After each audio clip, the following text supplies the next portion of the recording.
Welcome to the Rock Stun deck profile.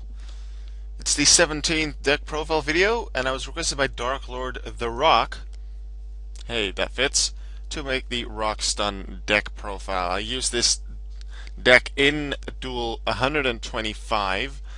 I have to give credit to Yugzilla for the original deck. He won my second tournament. Well, no, he didn't win. He got second. Zia Pucha won. He got second place in my second tournament with Rockstun. There were some slight edits in the deck as how it's now. He gave me his full deck. I made a few changes to make it more fit my liking, and here it is. So Rockstun, quite obviously, 3 Guardians, 3 Sandman, 3 Wall. All 1900, 1200 can be good beaters, but you have to have rock monsters in your hand to actually be able to keep them. Guardian contributes itself to negate an effect monster's effect, Sandman can do so for traps, and Wall can do so for spells. And I have one Neo Special Grand Mole, quite an annoying card to face if you don't really have a good way to deal with it, like Compulse. Like Compulse could be good, Torrential may be good, Skill Drain, but this guy can be a real pain to deal with. And then 2 Fossil Dyna Pachycephalo. It's a rock monster, so that's good for the deck. If you could get 2 or 3 of the Koa'ki Mirrors out, and then play Fossil Dyna, then they can't special summon either, then the opponent has almost nothing they can do. So that's great. And if they already have strong special summon monsters, you can always use the effect of Fossil Dyna that activates when it's flipped face up to destroy them. 2 Maxi. Thinking about 3, but I think 2 is good for this deck, because there's still a lot of special summoning this format, so Maxi is there to stay. Block Golem definitely helps. I actually fought against Yugzilla in the group stage of my tournament, and that Block Golem was so annoying. It was pretty much Fossil Dyna who stopped special summons.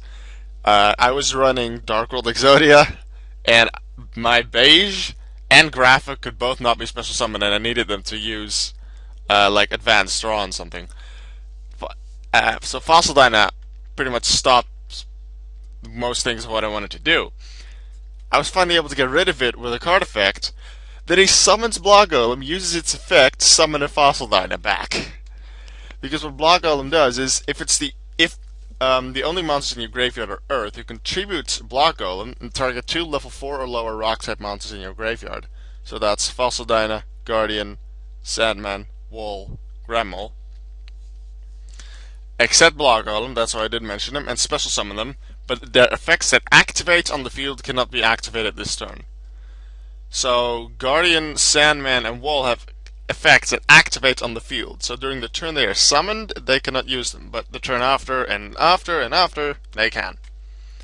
So this is usually used to either bring back 2 different Koa'ki Mirrors or one of the Koa'ki Mirrors with Fossil Dyna to stop special summons.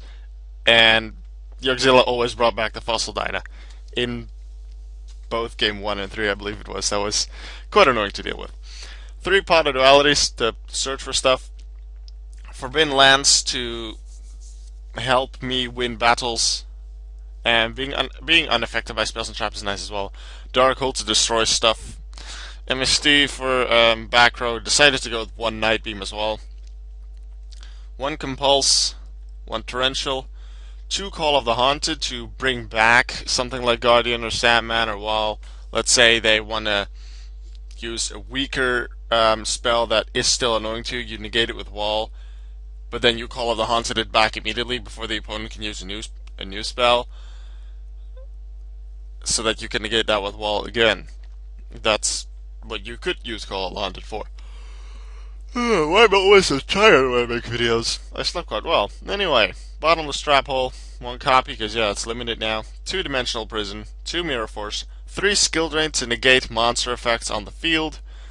It doesn't work properly with Neo Special Grand Mole, but that's really the only thing it stops. It technically also stops Fossil Dyna, but it works great together with the Koa'ki Mirrors, because they negate stuff and Skill Drain negates stuff as well in a different way. But they can still activate their effects. That's even stated on Skill Drain. Their effects can still be activated. And since they are are they are gone from they remove themselves from the field at upon activation as the card cost. Block Golem does the same thing. Skill Drain does not negate them anymore. So Block Golem, Sandman, Wall, Guardian, they all can still resolve properly and do their effects. Then I have one copy of Solemn Warning to stop some more summons. As for the extra deck, I have Gaga Cowboy, somewhat of a staple if you make rank 4s. Abyss Dweller is still really good in this format. Mermills are still good. Dragon Rulers are still a thing, so Abyss Dweller is good for that. Lavalval Chain, Maestroke, Steelstorm Roach. I pretty much never see myself use Steelstorm Roach. I've Steelstorm Roach in a few of my decks, and in the many duels I've had with those decks, I've only used them once. I don't really like him very much. Diamond Direwolf, you know my story about Diamond Dire by now. A lot of people use him. I barely ever do. Number 106 Giant Hand helps with stun and negating effects, although I haven't really used it much. It does help, and it's a rock, although it's only really important. Hi! It's only really important to record, what am I saying? To negate, to be a rock monster while in the hand to keep the Koa'ki on the field. Number 50, Black Shape of Corn. I like the effect.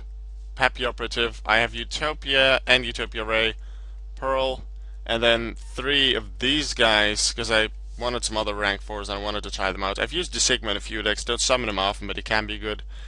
Thunder Spark, because it does sometimes happen that you get some rank 4s on the field. You may want to use it to destroy all monsters on the field, which is nice. And then I decided to put in Tri-Head Dust Dragon, number 57. I haven't actually been able to try him out yet, but I can see the use of him. He only has 100 attack, but he has 2600 defense. And when it's special summoned, you can target a face-up monster the opponent controls, and it gains attack equal to that of the opponent's monster's current attack, meaning it will be 100 higher because it already starts with 100. And if your opponent controls more monsters than you do, you can attach an Xyz material, choose an unused monster card zone or spell and trap card zone, and while Triad Dust Dragon's on the field, the opponent can't use that. So it helps a little bit with lockdown, but it's mostly for the first effect because you can get over a monster, and the attack gain is permanent and not like until the end phase, so that works well. I'm gonna see how that one works. Now, as for the side deck, it's mostly still yugzilla's side deck from the previous format. I've changed a couple of cards because certain cards weren't allowed to be in there like anymore due to them being forbidden, or less because they're now limited. Some of these cards are still good for this format, some are not. I haven't really looked at the side deck because I haven't done matches with these, but maybe you'll get an idea. I have Soul Drain, really good card. It's been limited for a reason. A third Maxi, 2 Shadow Imprisoning Mirror. Would you be facing those dark decks? Legendary Jiu-Jitsu Master can be good. In my opinion, a great side deck card, but if you're lucky, you may get to use it. Mind Crush is in there. Night Beam for some more back row hate. A third Fossil Dyna. Huge Revolution is over. I believe Starlight Road used to be here, but with Heavy Storm gone, Starlight Road is used a lot less often. Like, there's still Dark Hole, there's still one Torrential, there's still a couple other cards that can destroy, like Malefalent Catastrophe, but you don't really see Starlight Road used as often. Same for Huge Revolution is over, but they could be useful if the opponent uses a lot of big destroy cards. The third Forbidden Lands, would you want to use them? Call of the Hunter to bring something back, and something I want to test, Catapult Zone. Because once per turn, if a monster you control would be destroyed by battle, you can send a rock type monster from the deck to grave. So maybe it's really important that I keep Sandman on the field because he can negate traps to keep myself safe, but then the opponent can actually destroy my monsters by battle and then just get rid of them that way. Catapult Zone can stop that, so I'm going to test Catapult Zone later on. That was the deck profile for the Rock Stun deck. I hope you enjoyed. Try it out if you like. In the comments you may discuss what you feel is good for the deck, and then I will see you guys later on.